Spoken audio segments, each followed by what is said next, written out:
ध्यान ही क्रिया नसून एक प्रक्रिया आहे. आमचं हृदय, आमचा श्वास ही एक प्रक्रिया आहे, स्वयंचलित प्रक्रिया आहे. तुमच्या इच्छेच्या पलीकडे तुम्ही ती प्रक्रिया बंद करू शकत नाही किंवा बंद करून चालू करू शकत नाही. तुम्ही तिचा विलंब करू शकता किंवा ती आणखीन घाईने करू शकता. गुणात्मक फरक होऊ शकतो. तसं ध्यान आहे.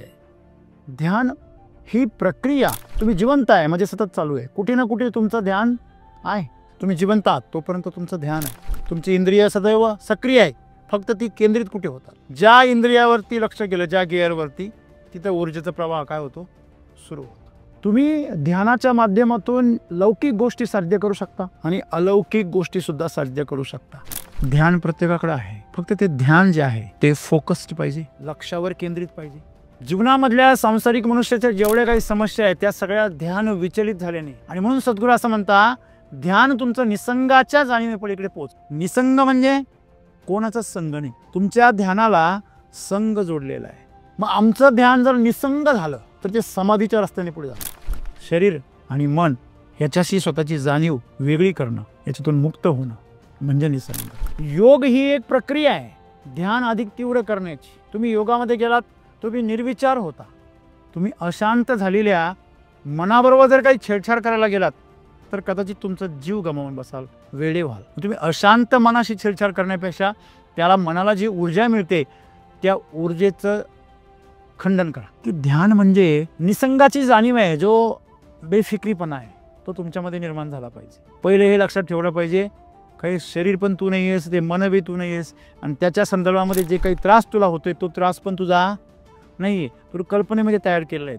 की देहभान विसरण्यासाठी, मनाच्या चंचलता विसरण्यासाठी माणसं नाना तऱ्हेचे उपाय करतात. सर्वांनी जीवनामध्ये आपलं जे ध्यान आहे ते फोकस केलं पाहिजे, त्याच्यामधले अडथळे आम्ही दूर केले पाहिजे, आणि सतत आम्हाला जे हवं आहे त्याच्यावर फोकस केला पाहिजे. जे नको आहे त्याच्यावर तुम्ही फोकस करता. ह्या शरीराच्या पासून आणि या मनाच्या पासून, त्याच्या पेनपासून सुद्धा आणि प्लेजरपासून सुद्धा मुक्त व्हा. दोन्ही पण गोष्टींचा जो संघ आहे तो सोडून द्या. जेव्हा तुम्ही दोघांनाही सोडाल तेव्हा आपोआप तुम्ही शरीर आणि मनापासून काय व्हाल, मुक्त. कामना आणि वासना या दोघांपासून ज्यावेळेस तुम्ही वेगळे व्हाल, आणि ज्यावेळेस तुम्ही वेगळे प्रत्यक्ष अनुभवाल स्वतःला, तेव्हा तुमच्या शक्तीचा तुम्हाला अनुभव होईल. आणि मग तुम्ही त्याच वेळेस खऱ्या अर्थाने शरीर आणि मनाचा योग्य प्रकारे वापर करू शकाल.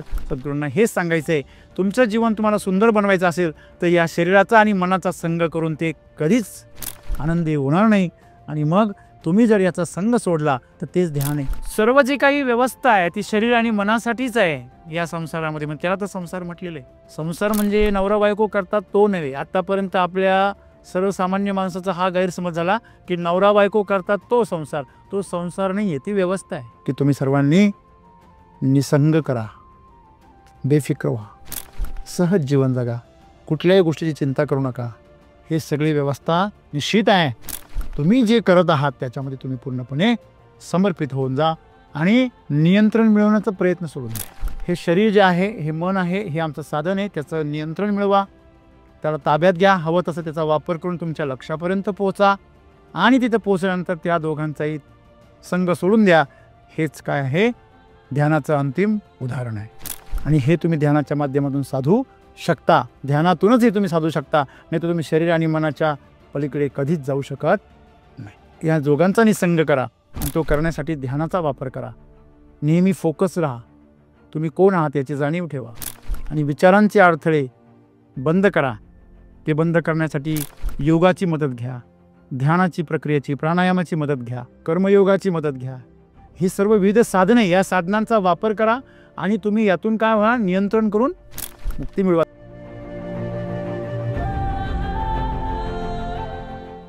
मित्रो, ध्यान ही क्रिया नसून एक प्रक्रिया आहे. प्रक्रिया स्वयंचलित, तिला आम्ही ध्यान म्हणतो. आमचं हृदय, आमचा श्वास ही एक प्रक्रिया आहे, स्वयंचलित प्रक्रिया आहे.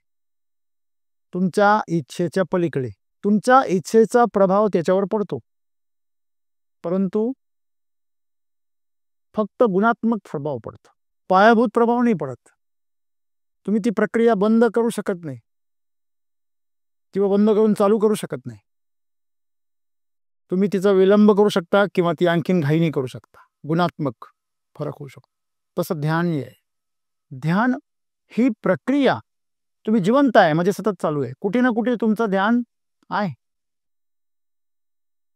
जसं सूर्य आहे तोपर्यंत प्रकाश आहे, तोपर्यंत उष्णता आहे, तसं तुम्ही जिवंत आहात तोपर्यंत तुमचं ध्यान आहे. तुमची इंद्रिय सतत काही ना काही ग्रहण करताय आणि त्यांना ध्यानाची गरज आहे.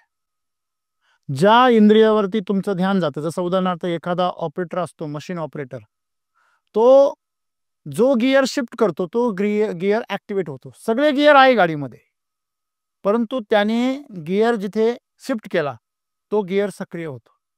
तसं तुमचं ध्यान सदैव, तुमची इंद्रिय सदैव सक्रिय आहे, फक्त ती केंद्रित कुठे होतात. ज्या इंद्रियावरती लक्ष गेलं, ज्या गिअरवरती, तिथे ऊर्जेचा प्रवाह काय होतो, सुरू होतो. तुमच्या संपूर्ण इमारतीमध्ये वीज प्रवाह चालू आहे, फक्त तुम्ही बटन चालू केलं की ते उपकरण चालू होतं. ध्यान जे आहे ही एक प्रक्रिया आहे आणि लक्ष जिथे आम्ही ध्यान केंद्रित करतो ते लक्ष असतं. लक्ष आमचं विचलित होतं तसं आमचा फोकस बी विचलित होतो. तुम्ही जर सूर्याच्या प्रकाशामध्ये जर भिंग कास धरली आणि तुम्ही ती जर केंद्रित केली एका ठिकाणी, तर तिथं असलेली कुठलीही वस्तू पेट घ्यायला लागते. तुम्ही जर ती भिंकाच हलवत राहिलात, ती आयुष्यभर तुम्ही केंद्रित ठेवली तरी पण ती केंद्रित असून सुद्धा काही पेटवू शकणार नाही, कारण लक्ष काय होतंय, सतत विचलित होत. तीव्र ध्यान तुमचं जरी असेल पण ते लक्ष स्थिर पाहिजे. आणि ध्यान असल्याशिवाय आणि लक्ष असल्याशिवाय ती गोष्ट प्राप्त होत नाही. तुम्ही ध्यानाच्या माध्यमातून लौकिक गोष्टी साध्य करू शकता आणि अलौकिक गोष्टी सुद्धा साध्य करू शकता. ही ध्यानाची फार सुंदरता आहे. म्हणजे ध्यान म्हणजे योग नव्हे, योगाच्या विविध साधनांद्वारे तुम्हाला तुमचं ध्यान अधिक तीव्र करायचं आहे. ध्यान उपलब्धच आहे. तुमच्या हिऱ्याला तुम्हाला योगाच्या साधनांद्वारे पैलू पाडायचे, ते अधिक चमकणार आहे. लोखंड असो किंवा सोनं असो, कुठलाही धातू असो, तुम्ही जोपर्यंत त्याचं काही उपयुक्त वस्तू बनवत नाही, सोन्याचे जोपर्यंत तुम्ही दागिने बनवत नाही, हिऱ्याला जोपर्यंत तुम्ही पैलू पाडत नाही, त्याला कोंदणामध्ये ठेवत नाही, तोपर्यंत तुम्ही त्याची जी गुणवत्ता आहे तिचा प्रभाव अनुभवू शकत नाही. तसं जीवनामध्ये ध्यान प्रत्येकाचं आहे, प्रत्येकाला मिळालेलं आहे. बुद्धी प्रत्येकाला मिळालेली आहे, पण त्या बुद्धीचा वापर आणि त्याला प्रशिक्षण तो कसा देतो ह्याच्यावर त्या बुद्धीचे परिणाम आपल्याला बघायला मिळतात. तसंच आहे, ध्यान प्रत्येकाकडे आहे, फक्त ते ध्यान जे आहे ते फोकस्ड पाहिजे, लक्षावर केंद्रित पाहिजे. त्याच्यामधले अडथळे काय? त्याच्यामध्ये अडथळे आहे कामना, वासना, भोग, इच्छा, आकांक्षा. मग याच्यामुळे ते काय होतं, विचलित. 2 मिनिटापूर्वी तुम्हाला जिलेबी आवडत होती आणि आता अचानक तुम्ही गुलाबजाम पाहिला, नाही आता गुलाबजाम आवडतो. ध्यान काय झालं, विचलित. जीवनामधल्या सांसारिक मनुष्याच्या जेवढ्या काही समस्या आहेत त्या सगळ्या ध्यान विचलित झाल्याने. आणि म्हणून सद्गुरू असं म्हणता, ध्यान तुमचं निसंगाच्या जाणीवे पलीकडे पोहोचलं पाहिजे. निसंग म्हणजे कोणाचा संग नाही, तुमच्या ध्यानाला संग जोडलेला आहे. त्याला धार का बरं नाहीये? तुमचं ध्यान असं म्हणतं, तुमचं मन असं म्हणतं, मी इथंच ध्यान लावेल, मला हेच आवडतं, मला हीच भाजी आवडते म्हणल्यावर बाकी सगळ्या भाज्यांना राग येतो. भाज्यांना येतो का नाही माहित नाही, पण तुम्हाला येतो भाज्यांचा. कोण कारल्याचा राग करतो, कोण भोपळ्याचा करतो, कोण दोडक्याचा करतो. म्हणजे आम्ही कुठल्या तरी एका भाजीवरती ध्यान देऊन आहोत, म्हणून बाकीच्यांचं आम्हाला काय तिरस्कार आहे. मग ध्यानाची प्रक्रिया तुमच्या जीवनामध्ये किती महत्वाची आहे. जोपर्यंत तुम्ही कुठल्या तरी एकाचा संग करताय किंवा अनेकांचा संग करताय, तोपर्यंत तुमच्याकडे चॉईस राहणार आहे. नेहमी तुमच्याकडे 2 भाग राहणार आहे, एक आवड आणि एक नावड, एक योग्य आणि एक अयोग्य. पण जेव्हा तुम्ही निसंग राहाल, सुसंगती कुसंगती हे पण नको, ह्याच्या पलीकडे. हा चांगला आहे, हा वाईट आहे, ह्याच्याही पलीकडे संगतीच नको. त्याला निसंग असं म्हणतात. मग आमचं ध्यान जर निसंग झालं तर ते समाधीच्या रस्त्याने पुढे जातं. सम तुमचं जे ध्यान आहे ते काय होतं, सम होऊन जातं. तुम्ही कुठेही काही सेकंदामध्ये तुमचं फोकस केंद्रित करू शकता. एक मशीन आहे, त्याचा फोकस तुम्हाला फक्त एका विशिष्ट ठिकाणी करता येतं. ते मशीन तुमच्यासाठी बिनकामाचं आहे. जर तुम्हाला मल्टीपर्पज त्याचा जर वापर करायचा असेल तर. आज कॅमेऱ्यापेक्षाही मोबाईलला जास्त महत्त्व काय आहे? त्याची दिशा किती वेळा कशी कुठेही ॲडजस्ट करता येते. खूप हँडी आहे. खूप लवचिकता आहे. मुबलक पर्याय आहे. मग मुबलक पर्याय असलेली गोष्ट सर्वांना काय होते, सहज वाटते. तसं ध्यान तुमचं विशिष्ट ठिकाणी अडकलेलं आहे. त्याच्यामुळे जिथे गरज आहे तिथे तुमचं ध्यान जात नाही. मग ज्यावेळेस तुमचं ध्यान अडकतं कुठेतरी, कुठल्या तरी संघामध्ये जातं, मग तो सुसंग असेल किंवा कुसंग असेल, पण अडकलंय ना. बघा, जसं तंबाखू सोडायला पाहिजे ना, तशी तंबाखू सोडण्यासाठी बडीशेप खायची सवय लावली, ती पण सोडायला पाहिजे. ज्या साबणाने आपण कपडे धुतो तो साबण बी शेवटी धुवावाच लागतो. कुठं तसंच ठेवतो. जीवनामध्ये तुमचं जे काही जगणं आहे त्या जगण्यामध्ये ज्या प्रक्रिया जीवनाशी अतिशय जवळून जोडलेल्या आहेत, जे उदाहरणार्थ ध्यान आपण चर्चा करतोय, तुम्ही त्या ध्यानाला कुठल्या तरी संगतीत लावलेलं आहे. जोपर्यंत तुम्हाला हे ज्ञान नाहीये की हे योग्य आहे की अयोग्य आहे, त्याचा तुम्हाला मार्गच माहिती नाहीये, तोपर्यंत तुम्ही तुमचं ध्यान चुकीच्या ठिकाणी लावू शकता. किंवा त्यातून तुम्हाला मिळणारे जे परिणाम आहेत ते तुम्हाला जर अनुकूल नाही वाटले तर तुम्ही तुमचं ध्यान सतत काय होत राहणार, विचलित. प्रत्येक अनुभवातून तुमचं मन आणखीन विचलित होणार. यावेळेस हा प्रयत्न केला होता मी, हे त्यातून त्रास होतो, नको. म्हणजे निसंग जर असेल तर बेफिक्र असतं, आणि जर एखाद्या कोणाच्या तरी संगतीत असेल तर ते कायम काळजीत राहतं. बरोबर. मग काळजीच असणं चांगलं की निष्काळजी असणं चांगलं? निष्काळजी कधी पण चांगलं. बेफिक्र. मी फिक्र को धुए मी उडाता चला गया. जीवनाला एवढं हलकं फुलकं जगलं पाहिजे की आपल्या जीवनामध्ये काळजी नको.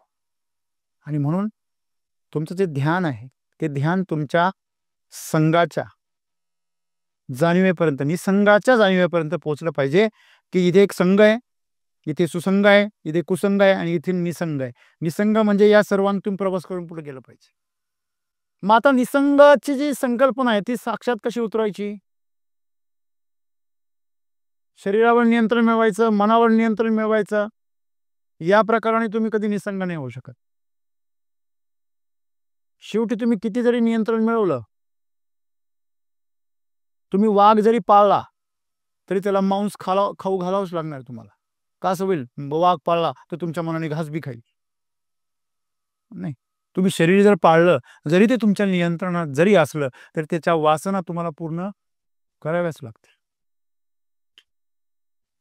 मन तुमचं नियंत्रणात जरी असलं तरी त्याच्या कामना तुम्हाला पूर्ण कराव्याच लागतील. त्याच्या मनामध्ये त्याच्यामध्ये कामना येणारच आहे. ती सात्विक असेल कामना, इच्छा त्याची. समजा मी आहे, माझी इच्छा आहे ना का शेतकरी सुखी झाले पाहिजे, सगळीकडे सुजलाम सुफलाम झालं पाहिजे, इंडियन्स हेल्दी झाले पाहिजे, ही पण माझी कामनाच आहे. ही कामना पण नको. तू कोण कामना करणारा? ज्यांनी ही सृष्टी निर्माण केली तो बघून गेल ना. तू कसला आला मालक इथे कामना करणारा? म्हणजे ज्यांनी ही सृष्टी निर्माण केली ती तो पाहून गेल ना. त्यांनी रचलेली आहे, त्यांनी व्यवस्था केलेली आहे. तू एक हवेचा बुडबुडा आहेस, आत्ता जन्माला आलास आणि काही वर्षात फुटून जाशील आणि तू जग बदलायला निघालास. तू ह्या शरीरातून ह्या मनातून मुक्त हो. तुला जन्म भेटलाय ना, मग तू ह्या शरीरातून मनातून काय हो, मुक्त हो. मुक्त होणं म्हणजे काय? शरीरापासून अंतर तयार होणं. जसं तुम्ही एखादा कपडा काढता आणि खुंटीवर टांगून देता, त्या कपड्याला जर आग लागली तर तुमच्या खिशाला थोडी तकलीफ होती, बाकी दुसरं काही तकलीफ नाही होत तुम्हाला. होते का? का चटके बसता तुम्हाला लगेच? असं वाटतं अरे 1000 रुपयाचा होता. तेवढंच दुःख होतं. तर पाहुण्या-रावळ्याने दिलेला असेल भेट म्हणून, तर आपण फक्त बघतो त्याच्याकडे जळाला बरं का. कारण खिशाला जळण नाही बसली, मग कुठे चटका नाही बसत. थोडक्यात त्या कपडे जळाल्याने तुम्हाला चटका बसत नाही. तसं ज्यावेळेस साधू संत योगी यांच्या शरीराला काहीतरी होतं, तेव्हा ते जसं तुम्ही बघता त्या शरीराकडे त्यांच्या, तसं ते पण बघता. ज्याला निसंग असं म्हणतात. इतरांशी संग नाही, स्वतःशी पण संग नाही. शरीर आणि मन ह्याच्याशी स्वतःची जाणीव वेगळी करणं, याच्यातून मुक्त होणं म्हणजे निसंग. निसंग म्हणजे फक्त माया, मोह, हे की नाही, लोभ, काम, क्रोध, मद, मत्सर, समाज, दुनिया या सगळ्या गोष्टींपासून अलिप्त होणं म्हणजे निसंग नाही. निसंग म्हणजे पाण्यात राहून कमळासारखं पाण्याला स्पर्श न करणं. जसा एखादा कॅशियर 24 तास त्या पैशाच्या संपर्कात राहतो, पण त्या पैशाकडे वासनेने बघत नाही कधी, ममत्वाने बघत नाही कधी, किंवा स्पर्श करत नाही. त्याला हे सदैव माहीत असतं, हे पैसे लोकांचे आहे, बँकेचे आहे. ही जाणीव त्याला सतत असणं. तसं हे शरीर हे पंचमहाभूताचे, देह हे काळाचे. देह जो आहे तो काळाचा आहे ना, आपला थोडी आहे. त्याच्यावर काळाची सत्ता आहे. दररोज त्याची गणती चालू आहे. आज किती वर्ष झाला, बरोबर आहे ना? किती वर्षाचा झाला म्हणजे किती शिल्लक राहिले हा हिशोब येतो, बरोबर आहे. म्हणजे शरीर जर जाणारच आहे, त्याच्यासोबत मनही जाणारच आहे, तर मग त्याचा संग का करायचा? मला सांगा. एखादा माणूस पाण्यामध्ये बुडतोय आणि तुम्हाला पोहता येत नाही, त्याने जर तुमचा हात आणि पाय धरायचा प्रयत्न केला, तुम्ही त्याला धरू द्याल का? द्याल का धरू? हे बुडतेच्या पाठीमागून लागतो, आपल्याला पण बुडविल. तसं हे बुडणार आहे. हे एक एक पाऊल पुढे चाललेलं आहे, चितेकडे चाललेलं आहे. रांगेत पुढे फक्त काय आहे, जसं कोरोनाच्या काळामध्ये तिथे जे इलेक्ट्रिक जे काही स्मशान होतं, त्या ठिकाणी रांगा होत्या. एक दिवस ते बिघाड झाला तर 100 प्रेत रांगेत होते. जळायला पण रांग, जिवंतपणी रांगाच रांगा, मेल्यावर पण रांग रे बाबा. सांगण्याचं तात्पर्य काय? किती रांगेत आहे? 100 जण. आणि बाकीचे लाखो जण ते पण रांगेत आहे, फक्त ते जिवंत आहे म्हणून ते कळत नाही, फक्त एवढंच. त्याच्यामध्ये आपला पण कुठेतरी नंबर ऑलरेडी बुक झालेला, तुमची इच्छा नसली तरी पण बुक झालेला आहे, बरोबर. पण त्याची काळजी करून आताच जगून घ्यायचं का नाही, का आता निराश व्हायचं, असा प्रश्न तुम्हाला पडत असेल. नाही, तुम्ही आता निराश व्हायचं काही कारणच नाहीये. ते जेव्हा घडणार तेव्हा घडणारच आहे, पण ते जाणार आहे, ते बुडतंय, हे बुडत्याकडे आहे. हे जर लक्षात ठेवलं तर आपोआप त्याचा संग काय होतो, सुटतो, बरोबर आहे ना. जर एखाद्या मुलाने जर गुन्हा केला, बघा, आतंकवाद्यांशी संबंध आहे असं जर कळलं तर बाप सुद्धा म्हणतो ते पोराशी माझा काही संबंध नाही. हॅलो, भाऊ म्हणतात आपला काही संबंध नाही, बायको म्हणते ते बाहेर काय करता मला माहित नाही. जो मृत्यूकडे चालला, जो नाशाकडे चालला, त्याची संगत करायची कोणी इच्छा करत नाही. मग त्या शरीराची संगत का, हा प्रश्न आहे, बरोबर आहे. जर तुमचं शरीरच तुमचं साथ देऊ शकत नाही, तुम्ही इतरांच्या संगतीमध्ये का अडकता? म्हणून सद्गुरू काय म्हणतात, तुमचं जे ध्यान आहे, त्याचं जे लक्ष आहे, ते लक्ष काय पाहिजे? चेतनेकडे पाहिजे. कुठे पाहिजे? चेतनेकडे. तुम्ही जर तुमचं लक्ष चेतनेवर फोकस केलं, तुझ्या सतत लक्षात राहील का मी शरीर नाही, मी मनही नाही, मग मी कोण आहे ह्याचा शोध तुम्ही घ्याल. आणि म्हणून शरीर आणि मन याच्यापासून काय होणं, मुक्त होणं म्हणजे निसंग, आणि त्याला ध्यान असं म्हटलेलं आहे. आता योग ही एक प्रक्रिया आहे ध्यान अधिक तीव्र करण्याची. तुम्ही योगामध्ये गेलात, तुम्ही निर्विचार होता. बघा, विचार म्हणजे मन आहे.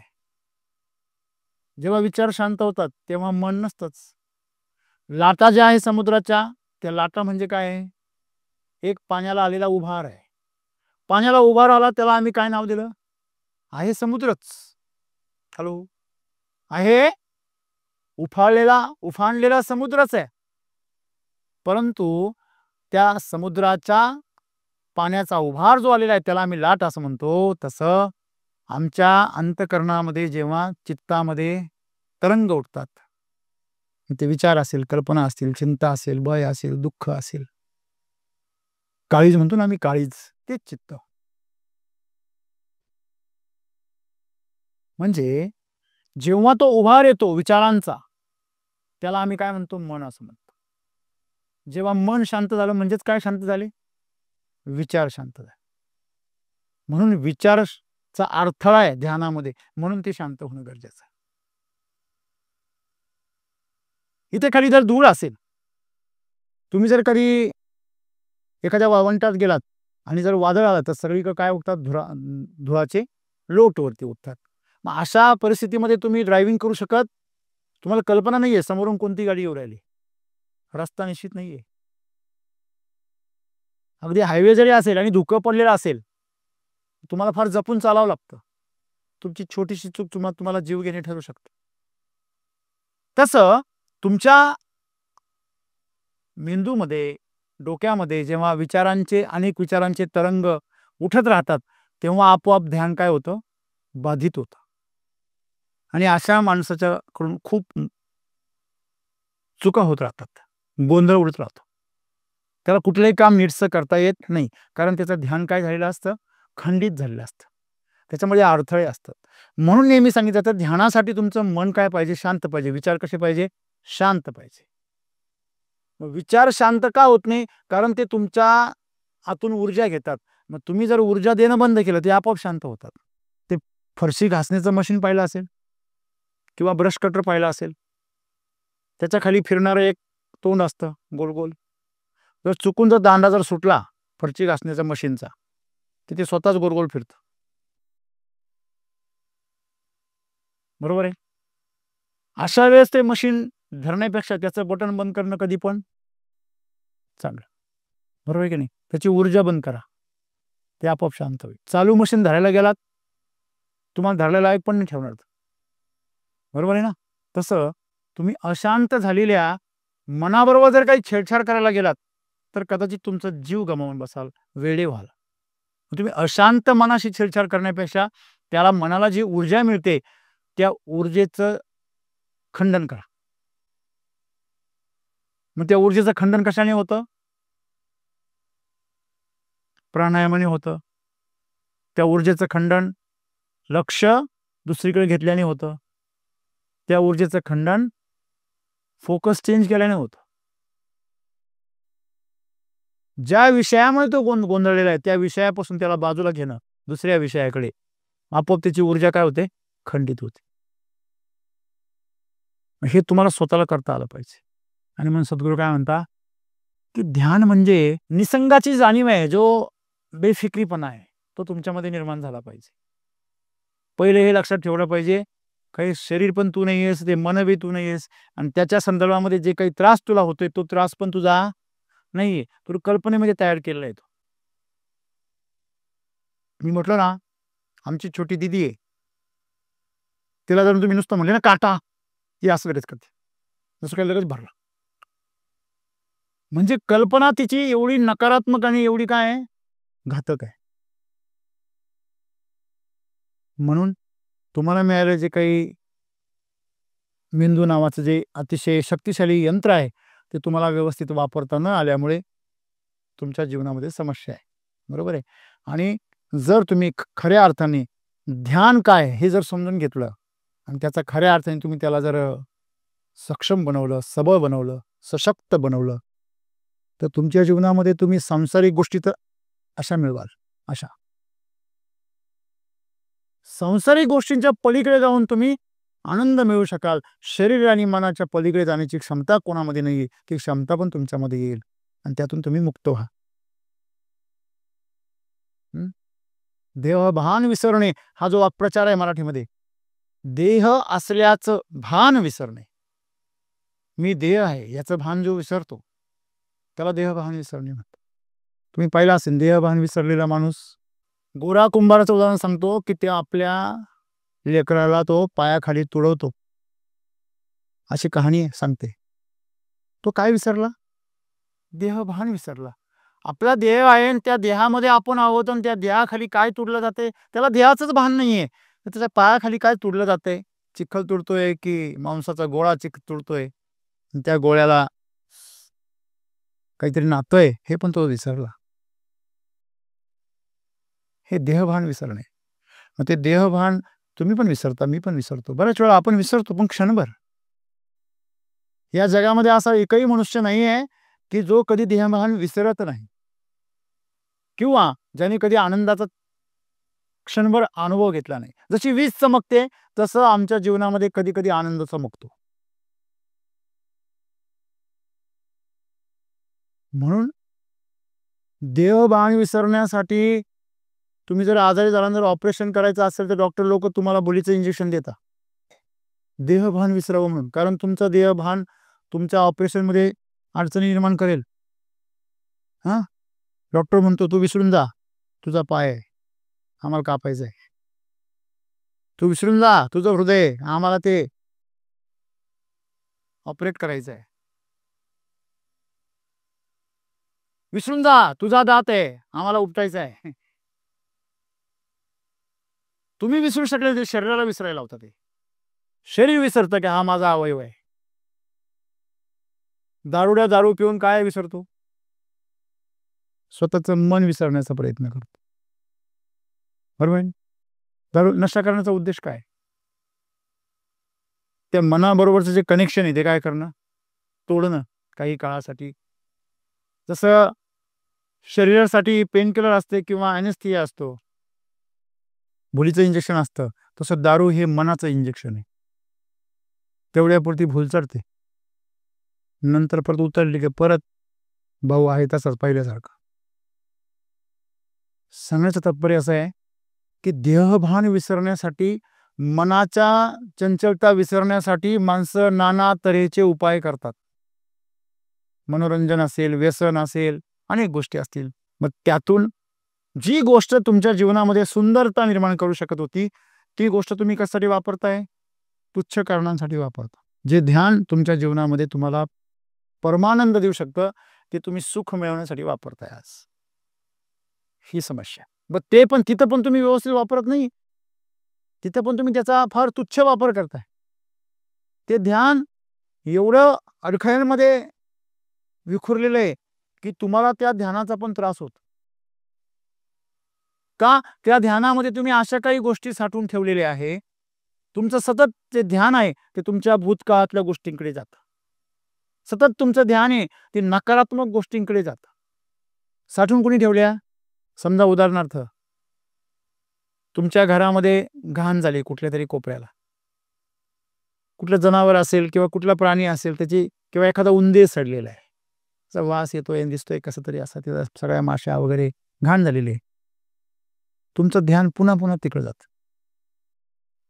त्रास कोणाला होतो? कोणाला होतो?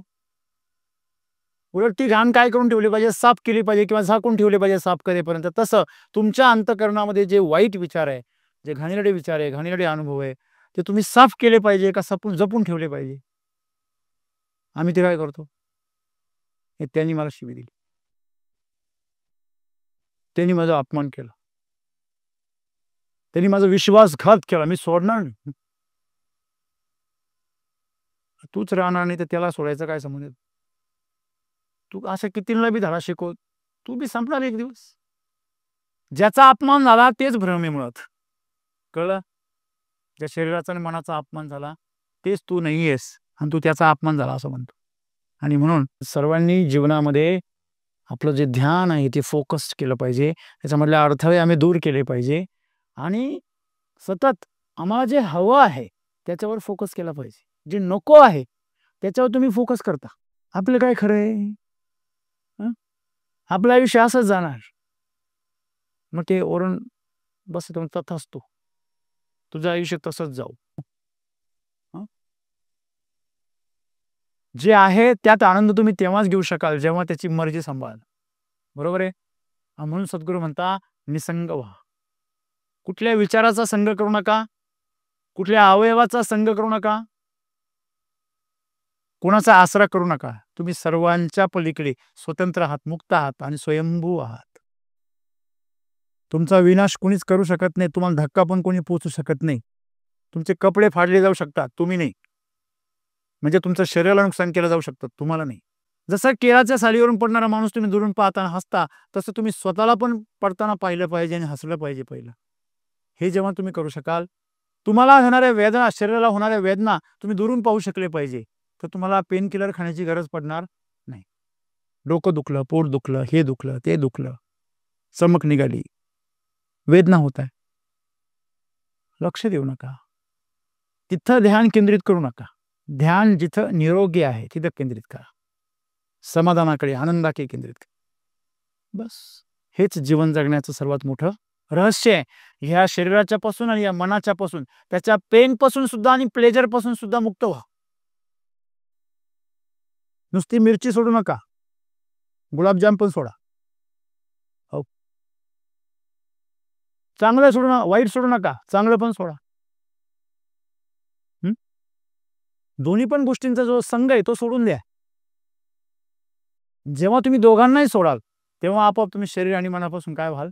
मुक्त. कामना आणि वासना या दोघांपासून ज्यावेळेस तुम्ही वेगळे व्हाल, ज्यावेळेस तुम्ही वेगळे प्रत्यक्ष अनुभवाल स्वतःला, तेव्हा तुमच्या शक्तीचा तुम्हाला अनुभव होईल आणि मग तुम्ही त्याच वेळेस खऱ्या अर्थाने शरीर आणि मनाचा योग्य प्रकारे वापर करू शकाल. सद्गुरूंना हेच सांगायचंय, तुमचं जीवन तुम्हाला सुंदर बनवायचं असेल तर या शरीराचा आणि मनाचा संग करून ते कधीच आनंदी होणार नाही. आणि मग तुम्ही जर याचा संग सोडला तर तेच ध्यान आहे. आपली समस्या ती सगळं त्याच्यासाठीच करायचं आणि मग ते कसं काय सोडायचं? घर कोणासाठी? शरीरासाठी. आहार कोणासाठी? शरीरासाठी. भोग कोणासाठी? शरीरासाठी. सन्मान कोणासाठी? मोठेपणा मनासाठी. बरोबर आहे. पद कोणासाठी? सत्ता कोणासाठी? मनासाठी. अहंकारासाठी. अहंकार मनाचाच भाग आहे ना. म्हणजे सर्व जी काही व्यवस्था आहे ती शरीर आणि मनासाठीच आहे या संसारामध्ये. म्हणजे त्याला तर संसार म्हटलेलं आहे. संसार म्हणजे नवरा बायको करतात तो नव्हे. आतापर्यंत आपल्या सर्वसामान्य माणसाचा हा गैरसमज झाला की नवरा बायको करतात तो संसार. तो संसार नाहीये, ती व्यवस्था आहे. तुम्ही लग्न केलं, मुलं जन्माला घातली, हा संसार नाहीच आहे. साधू संतांनी सुद्धा मुलं जन्माला घातली, मग ते संसारी झाले का? तुकाराम महाराज सुद्धा संसारी होते, मुलं बाळा होते, पण ते काय म्हटले? बरे झाले, बाईल गेली. अरे, मुलं मेलं, बायको मेली, ते म्हणते बरे झाले. का बरं? मुक्त झाली. काय झाली? मुक्त. या भोगातून मुक्त झाली. तसं ती पण मुक्त हो आणि मी पण मुक्त हो. हा लक्षामध्ये. ही जी भावना आहे, ही भावना कधी येईल? जेव्हा तुम्ही या शरीराच्या आणि मनाच्या संसारातून बाहेर या. आणि म्हणून तुम्ही यातून जर बाहेर आले तर तुम्ही जे काही कराल त्यातून फक्त आनंदच घ्याल. तुम्हाला सांगावं लागणार नाही आनंद घ्या. तुम्ही प्रत्येक गोष्टीमध्येच आनंद घ्याल. आणि जेव्हा तुम्ही असं जीवन जगाल तेव्हा तुम्ही दुसऱ्यांसाठी एक दीप बनाल, एक दीपस्तंभ बनाल. तुमच्या सहवासामध्ये लोकांना नुसतं बसलं तरी आनंद होईल. मला सांगा, सुगंधी फुलाच्या किंवा अत्तराच्या सहवासात जरी बसलं तरी त्याला स्पर्श करायची पण गरज नाही, तसाच सुगंध पसरतो. तसं सुगंधित माणसाचं अशा प्रकारे सुगंध पसरतो. आणि म्हणून सद्गुरू असं म्हणता की तुम्ही सर्वांनी निसंग करा, बेफिक्र व्हा, सहज जीवन जगा, कुठल्याही गोष्टीची चिंता करू नका. हे सगळी व्यवस्था निश्चित आहे. तुम्ही जे करत आहात त्याच्यामध्ये तुम्ही पूर्णपणे समर्पित होऊन जा आणि नियंत्रण मिळवण्याचा प्रयत्न सोडून द्या. सद्गुरूंनीच काहीतरी सांगितलंय की नियंत्रण मिळवलं पाहिजे शरीरावर आणि मनावर. आज सद्गुरू असं का सांगताय की त्याच्यापासून मुक्त व्हा? मी जसं तुम्हाला सांगितलं की जेव्हा तुम्ही एखाद्या इमारतीमध्ये 70 मजल्यावरून 100व्या मजल्यावर जाण्यासाठी तुम्ही बुर्ज खलिफामध्ये तुम्ही लिफ्टचा वापर करता, पण ती लिफ्ट फार सुंदर आहे म्हणून तुम्ही तिच्यामध्येच बसता का? हां, नाही तिचं तुम्ही फार भारी दिसतं सगळं. खाली जाय, वर जाय, खाली जाय, वर. हां, 4-5 वेळा गेला आला ठीक आहे. आता तरी उतर बाहेर होय. हे की नाही? कळतंय का? साधन आहे. शरीर आणि मनाचं नियंत्रण, त्या लिफ्टचं नियंत्रण कोणाकडे पाहिजे? पहिल्या लिफ्टचं नियंत्रण कोणाकडे पाहिजे? समजा तुमच्याकडे साधन आहे, एखादं वाहन आहे, त्याचं नियंत्रण कोणाकडे पाहिजे? हां, आपल्याकडे. तुम्ही जर बसमध्ये बसलात, तर बसचं नियंत्रण तुमच्याकडे आहे का? हां, तिकीट काढायचं नियंत्रण तुमच्याकडे आहे.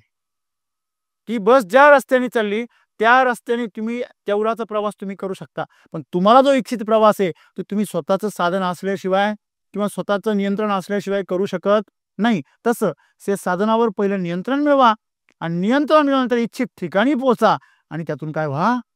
मुक्त व्हा. किती सोपं आहे बघा. आम्ही काय झालो त्या लिफ्टमध्ये अडकलो. हे लय भारी दिसतो सर इथून. लय मजा होती. मग तो लिफ्टवाला म्हणतो घे मजा. ते जो जो लिफ्ट ऑपरेटर असतो, तो म्हणतो एक काम कर, तू ही नोकरी कर, मी जातो दुसरीकडे. बरोबर आहे. म्हणून ईश्वराने एवढी सुंदर लिफ्ट दिली आपल्याला. त्यांनी लिफ्ट घ्यायचे सोडून, मुक्त व्हायचं सोडून, आम्ही तिचे नियंत्रण सुद्धा आमच्या हातात घेत नाही आणि त्याच्यामध्येच गुंतून जातो आणि आमचं जीवन अशा प्रकारे आलं कधी आणि गेलं कधी हेच कळत नाही. बरोबर आहे. तुम्हाला अख्खी दुबई बघायची संधी होती आणि तुम्हाला 24 तासाचं तिकीट मिळालं दुबईचं आणि तुम्ही लिफ्टमध्येच वर खाली होत राहिले दिवसभर. संध्याकाळी कळलं पैसे संपून गेले. अख्खी दुबई पाहत आली असती, तुम्ही लिफ्टमध्येच अख्खा दिवस घालवला. ते एखादं जे एस-एल वर्ड वगैरे असतं ना, जसं तुम्ही हैदराबादमध्ये पाहिलं असेल. हैदराबादमध्ये काय फिल्म सिटी आहे ना, रामोजी फिल्म सिटी. तुम्ही तिथे गेलात आणि तुम्ही एकाच त्या जायंट व्हीलमध्ये बसले आणि दिवसभर ते जायंट व्हीलमध्येच तिकीट काढलं अख्ख्या पूर्ण रामोजी फिल्म सिटीचं आणि दिवसभर एकाच मला तिथेच आवडलं म्हणे, तिथेच फिरलो मी दिवसभर. असा मूर्खपणा आपण आपल्या जीवनामध्ये करतो. म्हणून मित्रांनो, हे शरीर जे आहे, हे मन आहे, हे आमचं साधन आहे. त्याचं नियंत्रण मिळवा, त्याला ताब्यात घ्या, हवं तसं त्याचा वापर करून तुमच्या लक्ष्यापर्यंत पोहोचा आणि तिथे पोहोचल्यानंतर त्या दोघांचाही संग सोडून द्या. हेच काय आहे? ध्यानाचं अंतिम उदाहरण आहे आणि हे तुम्ही ध्यानाच्या माध्यमातून साधू शकता. ध्यानातूनच हे तुम्ही साधू शकता, नाही तर तुम्ही शरीर आणि मनाच्या पलीकडे कधीच जाऊ शकत नाही. म्हणून या दोघांचा निसंग करा आणि तो करण्यासाठी ध्यानाचा वापर करा. नेहमी फोकस राहा. तुम्ही कोण आहात याची जाणीव ठेवा आणि विचारांचे अडथळे बंद करा. ते बंद करण्यासाठी योगाची मदत घ्या, ध्यानाची प्रक्रियेची, प्राणायामाची मदत घ्या, कर्मयोगाची मदत घ्या. ही सर्व विविध साधने, या साधनांचा वापर करा आणि तुम्ही यातून काय व्हा? नियंत्रण करून मुक्ती मिळवा. जसं एखादं भांडं तुम्हाला पकडायचंय, ते खूप गरम आहे, तुम्ही पकडचा वापर करता. तशा प्रकारे हे तुम्हाला ध्येय लक्ष साध्य करण्यासाठी ही सगळी साधनं आहे. प्राणायाम असो, योगा असो, सूर्यनमस्कार असो, कर्मयोग असो, भक्तियोग असो, ज्ञानयोग असो, हे सगळी साधनं आहे. या साधनांच्या माध्यमातून तुम्ही त्याला नियंत्रित करू शकता आणि त्याचं नियंत्रण सोडून तुम्ही तुमच्या ध्येयापर्यंत पोहोचू शकता. धन्यवाद.